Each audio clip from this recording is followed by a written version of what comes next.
Hello first year, आपका next chapter है chapter number 9, input output and form design. ठीक है, अब आप देखोगे इनपुट फॉर्म डिज़ाइन कैसे करते हो और आप आउटपुट फॉर्म डिज़ाइन कैसे करते हो। ठीक है, तो सबसे पहले हम देखते हैं इनपुट डिज़ाइन। तो देखो कि अब क्या होता है कि इनपुट डिज़ाइन यानी कि इनपुट डाटा, तो आप डाटा कहीं से भी ले सकते हो, फाइल में से, ऑफिस से, कैश बुक से, बैंक बुक से, एक ऑर्गेनाइजेशन के किसी भी और डॉक्यूमेंट से, मैनुअल से, ठीक है, SRS से, तो इन सब से आप क्या ले सकते हो, डाटा अपना कलेक्ट कर सकते हो। अब ये जो डाटा है आपका, ये इनका सबका अपना अपना अलग फॉर्मेट होगा। ठीक है, तो ये आपका जो भी कंप्यूटर बेस्ड फॉर्मेट होता है, जो कंप्यूटर का अपना फॉर्मेट होता है डाटा का, उससे मैच नहीं करेगा। ठीक है, क्योंकि ये जो डाटा आप एंटर कराओगे ये यूज़र ओरिएंटेड ओरिजिनेटेड डॉक्यूमेंट्स होते हैं या डाटा होता है। ठीक है, जिसकी वजह से क्या होता है, आपके एरर आने के चांसेस होता है, क्योंकि कंप्यूटर तो सिर्फ क्या करता है, computer originated computer based format language ही समझेगा। तो हम क्या करते हैं, हम एक कुछ आपका मेथड यानी कि आपका एक टेक्नोलॉजी के थ्रू या कुछ मेथड लगा के हम आपके यूज़र जनरेटेड डाटा को कन्वर्ट करते हैं into input computer based format. ठीक है, ताकि आपका क्या हो, एरर आपके कम से कम हो डाटा प्रोसेसिंग में। तो आपका इनपुट डिज़ाइन क्या होता है, उस प्रोसेस का क्या नाम है, उस मेथड का क्या नाम है, आपका इनपुट डिज़ाइन। यानी कि input design is the process of converting user originated input format to the computer based format. यानी कि जो भी यूज़र जनरेट करता है इनपुट फॉर्मेट, डाटा का फॉर्मेट, उसको हम कन्वर्ट करते हैं कंप्यूटर बेस्ड फॉर्मेट में, जिसको हम क्या कहते हैं, आपका इनपुट डिज़ाइन। और जो आपका कंप्यूटर बेस्ड फॉर्मेट होता है वो आपका क्या कहलाता है, इनपुट फॉर्म या सोर्स डॉक्यूमेंट। ठीक है, नेक्स्ट कहता है objectives of input design. Input design के आपके ऑब्जेक्टिव क्या हैं, तो आपके बेसिक ऑब्जेक्टिव हैं कि जो भी आपका इनपुट फॉर्म होता है वो कंप्लीट और एक्यूरेट होना चाहिए, वो इस तरीके से डिज़ाइन कर रहा होना चाहिए कि उसमें डाटा एंट्री करनी ईजियर हो। ठीक है, उसमें डाटा की इनकन्सिस्टेंसी नहीं होनी चाहिए, कंसिस्टेंट डाटा होना चाहिए। जो भी आपका इनपुट फॉर्म है वो इस तरीके से होना चाहिए कि यूज़र को अट्रैक्टिव लगे फिल करने में। उसमें जो भी यूज़र की डिमांड्स है, रिक्वायरमेंट्स है, वो पूरी होनी चाहिए, किस पर्पज़ के लिए बना है वो सब स्पेसिफाई होना चाहिए, उसको फिल करना ईजी होना चाहिए। और जो भी आपके एक्स्ट्रा स्टेप्स होते हैं ना, जो ज़रूरत नहीं है या जो रेलिवेंट नहीं है फॉर्म से रिलेटेड, उनको जितना चाहे आप इग्नोर कर सकते हैं, अवॉइड कर सकते हैं। ठीक है, तो ये क्या था, आपके कुछ गोल्स थे इनपुट डिज़ाइन के। अब नेक्स्ट है आपका इनपुट डाटा। तो वो कहता है कि जब भी आप डाटा एंटर कराते हो तो उस टाइम पे क्या क्या ज़रूरत पड़ती है आपको, एक तो size of each field sequence की, और तीसरा the format in which data is entered. यानी कि एक तो आपको हर जो भी डाटा एंटर करा रहे हो उसका फील्ड सीक्वेंस क्या है, ठीक है, किस सीक्वेंस में आप भरोगे, ईच फील्ड का यानी कि ईच डाटा का साइज़ कितना है, और जो भी आप डाटा फील्ड एंटर करा रहे हो, डाटा एंट्री करा रहे हो, उसका फॉर्मेट क्या है। जैसे फॉर एग्जांपल आपको क्या करना है, किसी भी फॉर्म में डेट फिल करनी है, तो डेट के भी अपने फॉर्मेट होते हैं ना।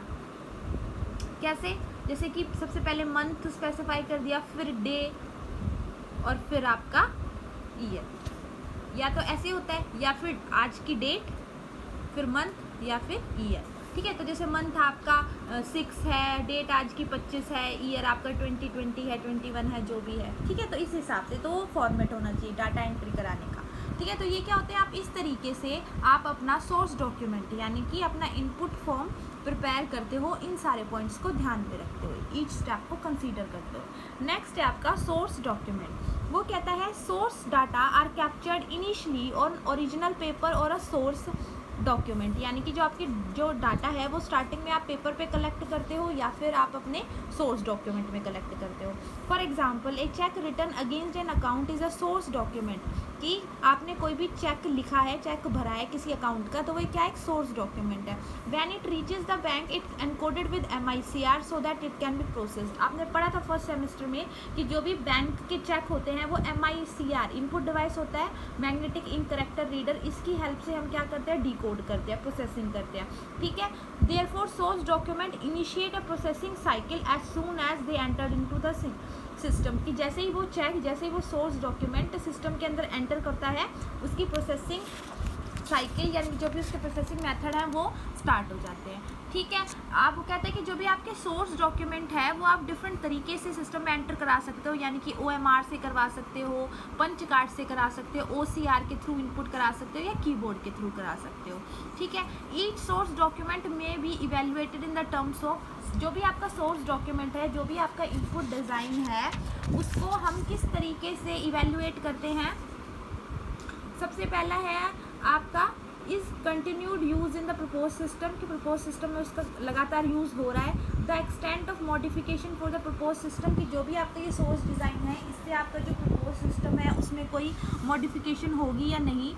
Replacement bye an alternative source document, की या फिर उसका जो भी आपका सोर्स डॉक्यूमेंट है वो आपको वैलिड नहीं लगता तो हम किसी और सोर्स डॉक्यूमेंट से उसको रिप्लेस कर सकते हैं या नहीं कर सकते।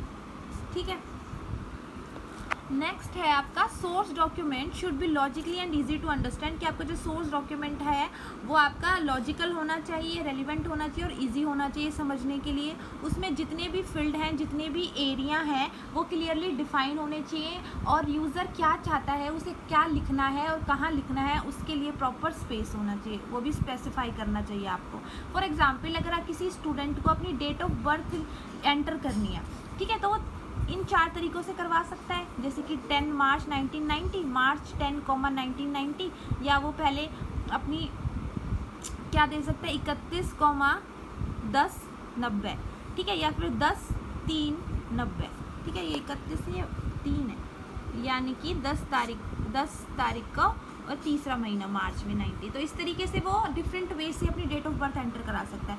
ठीक है, तो इसलिए कहते हैं कि therefore it should be specified for the user what to write, तो इसलिए ये स्पेसिफाई करना चाहिए हमें कि यूज़र को क्या लिखना है।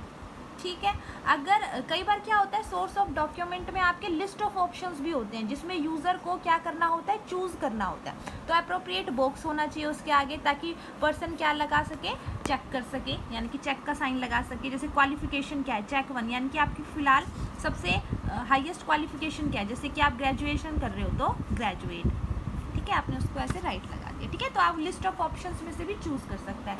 नेक्स्ट कहता है आपका इनपुट मीडिया एंड डिवाइसेस, कि आप क्या कर रहे हो, सोर्स को एंटर करा रहे हो, तो एंटर कराने के भी वैरायटी ऑफ वेज हैं, यानी कि बहुत सारे डिफरेंट तरीके हैं, बहुत सारे डिफरेंट डिवाइसेस हैं जो कि हमें फर्स्ट ईयर में सारे पढ़े थे, फर्स्ट सेमेस्टर में, जैसे कि आपका पंच कार्ड हो गया, कीबोर्ड हो गया, इनपुट डिवाइसेस में पढ़े थे ना, OMR, ऑप्टिकल कार्ड रीडर, इससे हम शीट्स चेक करते हैं, OMR शीट एग्जामिनेशन की, ये बैंक में काम होता है, MICR, optical bar code reader, bar code recognization जैसे कि लाइब्रेरी में हो गया, मॉल में हो गया, मॉनिटर यानी कि CRT screen, online data enter करवाने के लिए। ठीक है, तो इन सब टेक्निक से आप क्या कर सकते हो, इन सारे डिवाइसेस से आप अपने जो भी आपका इनपुट है उसको स्टोर कर सकते हो, उसको एंटर करा सकते हो, रिकॉर्ड कर सकते हो अपने मीडिया को। ठीक है, उसके बाद कहता है next approaches for online data entry, कि अब आपको ऑनलाइन डाटा एंट्री करानी है तो वो सबसे पहले तो वो किससे कराओगे, आप कंप्यूटर की हेल्प से कराओगे। ठीक है, तो उसके क्या क्या तरीके हैं, तो वो कहता है मेनली उसके 3 अप्रोच हैं ऑनलाइन डाटा एंट्री के, यानी कि ऑनलाइन आपको एंटर कराना है डाटा कंप्यूटर के अंदर, तो उनके 3 तरीके हैं। सबसे पहला है आपका मेन्यू, दूसरा है आपका फॉर्मेटेड फॉर्म और तीसरा है आपके प्रॉम्प्ट्स। तो सबसे पहला देखो आप मेन्यू, तो वो कहता है मेन्यू क्या होता है, a menu is a selection list that simplify computer data access और एंट्री, यानी कि क्या मेन्यू क्या होती है, एक सिलेक्शन लिस्ट होती है जो आपके कंप्यूटर डाटा को एंटर कराने को बहुत ही सिंपल बना देती है। Instead of remembering what to enter, the user chooses from a list of options and type the options letter or number associated with it, कि ये याद रखने के बजाय कि यूज़र की क्या मुझे एंटर कराना है, यूज़र को हम क्या देते हैं, लिस्ट ऑफ ऑप्शंस देते हैं और उसी ऑप्शंस में से वो चूज़ करता है, सेलेक्ट करता है। तो या तो वो ऑप्शन लेटर या फिर जो उसके आगे जैसे नंबर ABC 1 2 3 है वो चूज़ कर लेता है, वो टाइप कर लेता है। फॉर एग्जाम्पल इन फिगर 9.5 जिसमें आपके क्या दिया हुआ है, एक पेरोल सिस्टम है, उसमें आपको क्या करना है, बहुत सारे ऑप्शंस दिए हैं कि आप पेरोल सिस्टम में ऐड करना चाहते हो, न्यू रिकॉर्ड डिलीट करना चाहते हो, मॉडिफाई करना चाहते हो या फिर आप एग्जिट करना चाहते हो। एंटर योर चॉइस, तो जो भी नंबर है, जैसे मुझे ऐड करना तो मैंने लिख दिया यहाँ पे 1, 3, मुझे मॉडिफाई करना तो मैं लिख दूँगी यहाँ पे 3। ठीक है, तो इसमें क्या किया यूज़र ने, ये बहुत ही क्या होता है, सबसे इजी मेथड होता है मेन्यू का, जिसमें आपको कुछ भी नहीं करना, जो भी आपके पास लिस्ट ऑफ चॉइसेस है उसमें से चूज़ करें एंड वो आप स्पेसिफाई कर दें, वो आप लिख दें। ठीक है, तो इससे आपके एरर होने के सबसे कम चांसेस होते हैं। नेक्स्ट है आपका फॉर्मेटेड फॉर्म। फॉर्मेटेड फॉर्म में क्या होता है, आपके पास एक टेम्पलेट होता है, ठीक है, वो हम यूज़र को देते हैं कि इसमें आप अप्रोप्रिएट अपना डाटा फिल कर सके। जैसे कि पेरोल सिस्टम ऐड फॉर्म, तो इसमें आप क्या करोगे, नेम लिखोगे, father name, address, basic salary, account number, ठीक है। नेक्स्ट है आपका प्रॉम्प्ट। प्रॉम्प्ट मतलब कन्वर्सेशनल मोड, यानी कि in prompt the system display one inquiry at a time asking the user for a response. इसमें क्या होगा, हम क्या करेंगे, सिस्टम पे क्या होता है, यानी कि स्क्रीन पे, मॉनिटर पे एक टाइम पे एक इंक्वायरी, एक इन्फॉर्मेशन होती है, और हम यूज़र को कहते हैं कि आप अब रिस्पॉन्स दो कि किस तरीके से आपको रिप्लाई करना है, हाँ ये सही है, वैलिड है, इनवैलिड है। For example the following dialogue represent prompt approaches of data entry, यानी कि देखो ये फिलहाल ये जो आपको डायग्राम दे रखा है ये आपके प्रॉम्प्ट का एग्जाम्पल है, प्रॉम्प्ट अप्रोच का मोड का एग्जाम्पल है ये डायलॉग, ठीक है। जैसे कि अब आपके पास सिस्टम में हमने एंटर करा दिया पासवर्ड, यूज़र ये है, सिस्टम नेम ये है, एंटर फाइल, यानी कि ये मैंने एक प्रॉम्प्ट खोल दिया, इसमें एक इंक्वायरी है, अब यूज़र इसका रिस्पॉन्स देगा, पहले सिस्टम का पासवर्ड टाइप करेगा, ठीक, उसके बाद एंटर फाइल नेम करेगा, इनपुट डाटा नाउ, यस या नो, इनपुट करवाना चाहते हो डाटा या नहीं, तो यूज़र लिख देगा एन, ठीक है। तो ये क्या हो गया, कन्वर्सेशनल मोड, क्वेश्चन आंसर कर रहे हो, कन्वर्सेशन कर रहे हो ऐसे। नेक्स्ट है आपका इनपुट वेरिफिकेशन एंड कंट्रोल। वो कहता है if incorrect data enters the system it usually very costly to make the necessary correction. अगर आपने इररेलेवेंट, आपने गलत डाटा डाल दिया कंप्यूटर के अंदर, तो क्या होगा, जब हम उसको ठीक करने जाएंगे, रेक्टिफाई करेंगे, तो बहुत ज़्यादा हमारा टाइम और पैसा लगेगा। इसलिए बेटर है कि हम स्टार्टिंग में ही कुछ मेथड्स लगा के अपने डाटा को वेरीफाई कर लें कि जो भी हम इनपुट करवा रहे हैं वो वैलिड है या नहीं, सिस्टम के लिए रेलिवेंट सही है या नहीं। तो कुछ आपके इनपुट वेरिफिकेशन या कंट्रोल मेथड क्या होते हैं, सबसे पहला होता है आपका की वेरिफिकेशन, ठीक है। की वेरिफिकेशन में क्या होता है, a second operator rekeys the data already recorded, then two floppies are compared to correct record by record which mismatched during comparison after verifying from the original documents. इसमें क्या होता है कि जो भी डाटा आपका ऑलरेडी रिकॉर्डेड है ना, वो हम उसको री-की करते हैं, यानी कि दोबारा से उसका वेरिफिकेशन करते हैं। कैसे करोगे, दो फ्लॉपी लोगे दो फ्लॉपी डिस्क लोगे, उसको कंपेयर करोगे रिकॉर्ड बाय रिकॉर्ड, और जहाँ पे भी आपको लगता है ना ड्यूरिंग कंपैरिजन मिसमैच हो रहा है आपके ओरिजिनल डॉक्यूमेंट से, तो वहीं पे ही आप उसको क्या कर दोगे, करेक्ट कर सकते हो, ठीक है। उसके बाद कहता है use of self checking number. The computer can be program to reject number that have been transposed or have one or more wrong digit. अब वो कहता है कि हम क्या कर सकते हैं, कंप्यूटर में प्रोग्रामिंग कर सकते हैं, किस हिसाब से, किस तरीके से, कि वो क्या करे अगर उसके पास कोई भी उसके पास डॉक्यूमेंट या कोई भी उसके पास डाटा है, उसमें क्या हो रहा है, आपके नंबर में एक या दो से ज़्यादा, ठीक है, वन और मोर, यानी कि एक या एक से ज़्यादा आपके पास डिजिट रॉन्ग आ रहे हैं, तो उन नंबर को ही वो रिजेक्ट कर दे। इसको हम क्या कहते हैं, check digit and self checking. तो कहते हैं check digit and self checking number routines can be effectively used for the number in a series. And तो ये जो मेथड है ये वहाँ एप्लीकेबल है, यूज़फुल है, जहाँ पे आपके नंबर सीरीज़ में है, जैसे स्टूडेंट के रोल नंबर हो गए, अकाउंट नंबर हो गए, ठीक है, पैन कार्ड नंबर हो गए, ये सब। उसके बाद नेक्स्ट कहता है visually displaying and identifying characteristics. वो कहता है when using a terminal A part number is entered. जब भी हम कंप्यूटर या टर्मिनल यूज़ करते हैं तो उसका पार्ट नंबर, कौन सा नंबर यूज़ कर रहे हैं वो एंटर करते हैं। The description of the part is displayed on the monitor. तो उसका क्या होता है, डिस्क्रिप्शन आपके मॉनिटर में डिस्प्ले होना चाहिए, ताकि ऑपरेटर यानी कि जो यूज़र है वो विजुअली देख के स्क्रीन पे कि हाँ मैं सही हूँ, और वो क्या कर सके, आगे एंटर करवा सके। जैसे आप ऑनलाइन एग्ज़ाम देने जाते हो तो आपके रोल नंबर, आपकी फ़ोटो वगैरह सब दिखती है ना कंप्यूटर में देख के, तभी आप आगे लॉग इन करते हो, साइन इन करते हो, वैसे ही। उसके बाद कहते हैं हैश टोटल। तो वो कहता है कि sometimes numbers are added to produce a meaningful total called a hash total. कई बार हम क्या करते हैं, नंबर को ऐड करते हैं ताकि उससे क्या बने, एक मीनिंगफुल इंफॉर्मेशन बने, टोटल बने, तो उसको हम कहते हैं hash total. For example totalling is made of quantity of all the item purchase. जैसे कि आपने बहुत सारे आइटम परचेज किए हैं, तो उन सब का आप टोटल करते हो ना, कि जो भी आपने परचेज किया, उसको हम कहते हैं टोटलिंग, हैश टोटल। वो कहते हैं when the records are entered और processed the hash total is compare to the original total. कि जब भी आपके रिकॉर्ड एंटर होते हैं कंप्यूटर में, तो जो भी उनका टोटल है, हैश टोटल जिसको हम बोलते हैं, वो आपका टोटल किससे कंपेयर होता है, ओरिजिनल टोटल से। If the two totals agree, it is an indication that all quantities were entered correctly। अगर दोनों टोटल सेम हो जाते हैं, दोनों का जोड़ सेम हो जाता है, यानी कि जो आपने टोटल किया है हैश टोटल वो इक्वल होता है ओरिजिनल टोटल के, तो इससे ये पता चल जाता है कि जो भी आपने क्वांटिटीज़ ऐड करी हैं वो सारी करेक्टली ऐड करी हैं और सारे रिकॉर्ड अच्छे से प्रोसेस्ड हो चुके हैं। ठीक है, नेक्स्ट है checking between A range of number. आपके पास क्या है, जैसे रेंज ऑफ नंबर, जैसे कि 10 से 20, 0 से 100 ऐसे, तो उसमें आपको चेकिंग करनी है। तो the marks of computer paper should be fall between 0 and 100। If the marks enter do not fall with in that range an error message will be generated. यानी कि आप एक रेंज बना देते हो कि कंप्यूटर में का पेपर है उसमें मार्क्स 0 से 100 के बीच में होने चाहिए। अगर उसके मार्क्स इस रेंज के अंदर नहीं है तो क्या होगा, एरर मैसेज जनरेट हो जाएगा। ठीक है, उसके बाद नेक्स्ट है रीजनेबलनेस टेस्ट, यानी कि based upon past history some input can be checked to see if it is reasonable. For example, in date of birth field, if it is checked that no date is more than 31, month number is not more than 12 and the year is not more than the current year। वो कहता है कि reasonableness test में क्या होता है, हम past history के बेसिस पे ये चेक करते हैं कि जो भी हमने इनपुट डाला है वो रीजनेबल है या नहीं। यानी कि जैसे कि आपका डेट ऑफ बर्थ है तो उसमें आपकी जो डेट है वो 31 दिन से ज़्यादा नहीं होनी चाहिए, क्योंकि 32-33 ये तो होता ही नहीं। आपके जो ईयर है वो आपका करंट ईयर से ज़्यादा नहीं होना चाहिए। ठीक है, और जो आपके क्या है मंथ है वो 12 ही होने चाहिए, 12 के अलावा तो कोई मंथ होते ही नहीं। ठीक है, तो उसके बाद नेक्स्ट कहता है वेरिफिकेशन ऑफ कोड।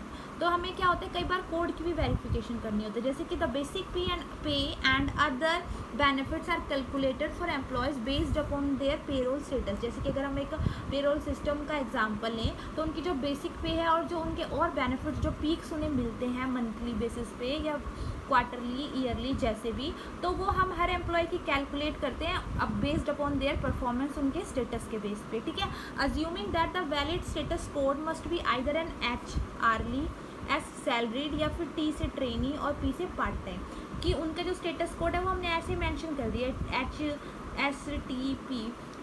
ठीक है, an error message would be generated if the code used was not an HSTP।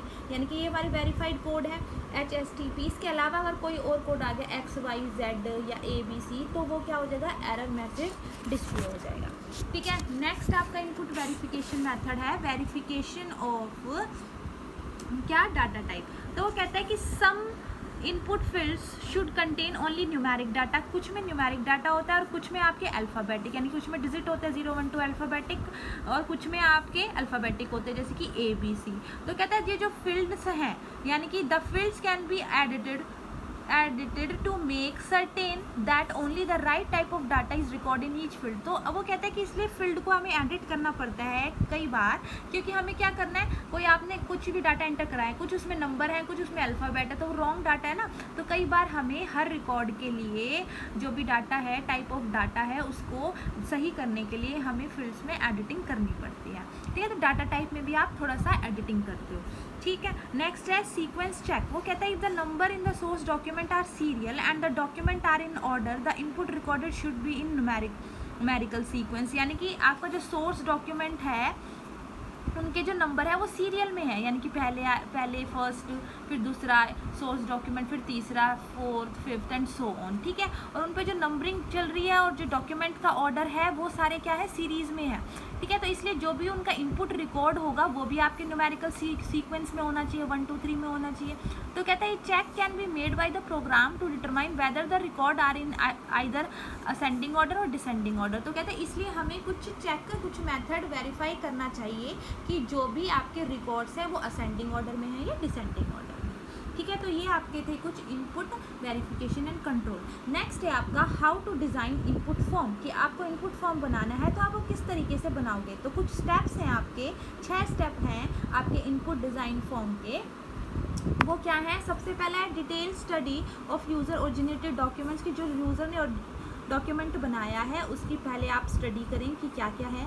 Study of data dictionary की स्टडी करें। Capturing of field from user oriented document और डाटा डिक्शनरी। उसके बाद जो main data entry points हैं, यानी कि जो भी फील्ड हैं यूज़र ओरिजिनेटेड डॉक्यूमेंट्स में या डाटा डिक्शनरी में, वो आप हाईलाइट करें, देखें, नोट कर लें। Identification of fields whether they are constant or variable, जो भी आप फील्ड्स बनाए हैं आपने वो कांस्टेंट है या वेरिएबल है, यानी कि स्टैटिक है या डायनामिक है। Next, study of SRS document, ये बहुत ही इंपॉर्टेंट वर्ड होता है, टर्म होती है SRS, यानी कि सॉफ्टवेयर रिक्वायरमेंट स्पेसिफिकेशन। ये हम आगे देखेंगे कि क्या होता है SRS, उसकी हम अच्छे से SRS एक डॉक्यूमेंट होता है, ठीक है, जिसमें सिस्टम की सारी मेन इंपॉर्टेंट स्पेसिफिकेशंस मेंशन होती है। उसको आप SRS डॉक्यूमेंट को अच्छे से स्टडी करें। उसके बाद designing of input form on the basis of both SRS end user originated form, यानी कि उसके बाद लास्ट स्टेप में आप क्या करें, इस तरीके से इनपुट फॉर्म डिज़ाइन करें जो SRS पे भी बेस्ड हो और यूज़र ओरिजिनेटेड फॉर्म्स पे भी बेस्ड हो, ठीक है। उसका कहता है कि जो आपका इनपुट फॉर्म है उसका हमने एक डायग्राम लेआउट देखा था, वो था आपका फिगर 9.2, इस तरीके, ठीक है। ये फॉर्म ही तो है, यूज़र फॉर्म। उसके बाद नेक्स्ट आपका टॉपिक है इनपुट CRT स्क्रीन डिज़ाइन। तो वो कहते हैं कि मेन ऑनलाइन जो डाटा होता है, डाटा एंट्री डिवाइसेस होता है, वो क्या होता है, CRT screen that provide instant visual verification of input data. CRT screen यानी कि आपके मॉनिटर्स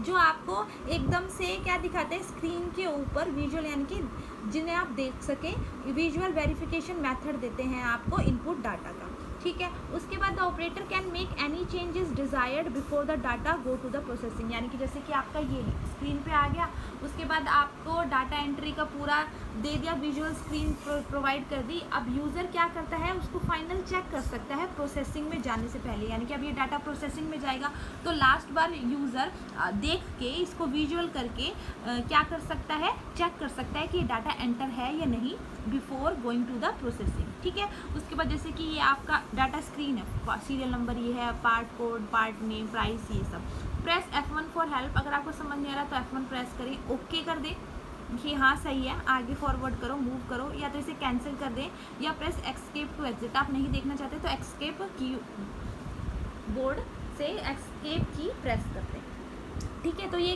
किसकी हेल्प से होता है, आपको CRT स्क्रीन डिज़ाइन, यानी कि आपका क्या होता है, मॉनिटर्स, ठीक है। उसके बाद कहते हैं for a better user interface it is most design, वो कहता है कि एक अच्छे इंटरफेस के लिए बहुत इंपॉर्टेंट है कि आप यूज़र फ्रेंडली स्क्रीन्स बनाएं, यानी कि जो यूज़र को इजीली समझ में आ जाएं, ठीक है। वो कहता है कि स्क्रीन इस तरीके से बनाई होनी चाहिए कि जिन लोगों को कंप्यूटर की नॉलेज नहीं है वो भी ईजिली उसको समझ सके और अपने डाटा को एंटर करा सके, ठीक है। तो कहता है कि एक अच्छी स्क्रीन डिज़ाइनिंग के लिए कुछ गाइडलाइंस, कुछ स्टेप्स होते हैं। तो क्या है, सबसे पहले keep the screen simple, screen को सिंपल रखें। Keep the screen presentation consistent, कि जो आपकी स्क्रीन प्रेजेंटेशन है वो कंसिस्टेंट होनी चाहिए, यानी कि एक आपने बना दी, उसके बाद वेट हो रहा है, फिर दूसरी नहीं है, तीसरी स्लाइड है, फिर चौथी है, ऐसे इनकन्सिस्टेंसी नहीं होनी चाहिए। Facilitate user movement among screens, की यूज़र इजीली स्क्रीन्स के बीच में क्या कर सके, मूवमेंट कर सके, यानी कि facilitate user movement among screens, यानी कि आपके पास बहुत सारी डाटा स्क्रीन है तो उसमें इजीली वो आगे फॉरवर्ड और बैकवर्ड मूव कर सके, ये फैसिलिटी यूज़र को होनी चाहिए। क्रिएट एन अट्रैक्टिव स्क्रीन, इस तरीके से आप स्क्रीन डिज़ाइनिंग करें कि यूज़र को अट्रैक्टिव लगे, वो अपना इंटरेस्ट दिखाए, जैसे कि आपकी ये है, इजीली आपने अंडरस्टैंड कर लिया और आपको पता भी अब मुझे आगे क्या क्या करना है, ठीक है। वो कहता है अदर गाइडलाइंस और features for the screen designing, ये तो आपके 4 इंपॉर्टेंट स्टेप्स थे ही, इसके अलावा आपको और भी कुछ बातें याद रखनी चाहिए। सबसे पहला है use the same format through out the project, same format use करें थ्रू आउट द प्रोजेक्ट, कि आपका the interface should not fail in any case of data entry error. जो भी आप इंटरफेस बना रहे हैं, यूज़र के साथ इंटरेक्ट कर रहे हैं, तो यूज़र आपका क्या हो, जैसे ही डाटा एंटर करें तो वो आपका जो फॉर्म है वो फेल नहीं होना चाहिए, ठीक है। नंबर ऑफ की स्ट्रोक्स मस्ट बी मिनिमम और फीडिंग ऑफ एनी डाटा और फॉर गिविंग एनी कमांड, यानी कि जो आप इस तरीके से इनपुट स्क्रीन बनाएं कि इसमें हमें डाटा कम से कम फीड करना पड़े, ये कम से कम कमांड देनी पड़े मिनिमम, जैसे इसमें हमें सिर्फ F1 प्रेस करना है, ओके कैंसिल, ठीक है। तो यूज़र के लिए क्या हो, मिनिमम नंबर ऑफ की स्ट्रोक, उसको कम से कम की दबानी पड़े कीबोर्ड से, ठीक है। यानी कि आपको एक बहुत ही बेटर, एक बहुत ही इजी और सिंपल वे में इनपुट स्क्रीन डिज़ाइन करनी है, ठीक है। इट प्रोवाइड हेल्प और tutorial for each term, her term के लिए आपके पास हेल्प का भी ऑप्शन होना चाहिए, जैसे प्रेस F1 फॉर हेल्प, ताकि वो ईच टर्म का मीनिंग समझ सके। यूज़ करने के लिए ईजी होना चाहिए, फ्रेंडली होना चाहिए, यूज़र फ्रेंडली होना चाहिए, ईज़ ऑफ यूज, नेक्स्ट है इम्प्रूव्ड प्रोसेसिंग स्पीड, इसकी प्रोसेसिंग स्पीड इम्प्रूव्ड हो जाए। Colour use in screen design, आप कलर भी यूज़ कर सकते हो उसको अट्रैक्टिव ब्यूटीफुल बनाने के लिए, ठीक है। आपकी जो स्क्रीन है वो आपकी मल्टी विंडो प्रेजेंटेशन भी हो सकती है। आप क्या कर सकते हो, छोटी छोटी स्क्रीन बना के, मल्टी स्क्रीन बना के आप एक से ज़्यादा इंफॉर्मेशन भी डिस्प्ले करवा सकते हो, ठीक है। और नेक्स्ट है कि आप उन स्क्रीन के थ्रू एडिटिंग भी कर सको, एडिटिंग थ्रू स्क्रीन डिस्प्ले, ठीक है। और लास्ट है आपका कि it must have interactive dialogue during data entry, कि आप क्या कर सकते हो उसमें एक डायलॉग बॉक्स भी बना सकते हो ताकि वो जो आपका यूज़र है वो क्या कर सके, इजीली कन्वर्सेशन कर सके मैसेज के साथ, यानी कि मैसेज का कन्वर्सेशन मोड ऑन रहे, यानी कि आप डायलॉग बॉक्स के थ्रू क्या कर सकते हो, interchange of message from computer end user, जैसे कि एंटर, जैसे कंप्यूटर में से आया एंटर योर नेम, यूज़र ने इंटरेक्ट किया है ना, उसको समझाओ, उसने अपना नाम टाइप कर दिया XYZ, what is your age, what is your main goal, what you want to see, तो यूज़र ऐसे क्या कर सकते हो आप डायलॉग बॉक्स के थ्रू इंटरेक्टिव बना सकते हो अपने इनपुट स्क्रीन को, ठीक है। नेक्स्ट है आपका आउटपुट डिज़ाइन, तो वो हम कल करेंगे।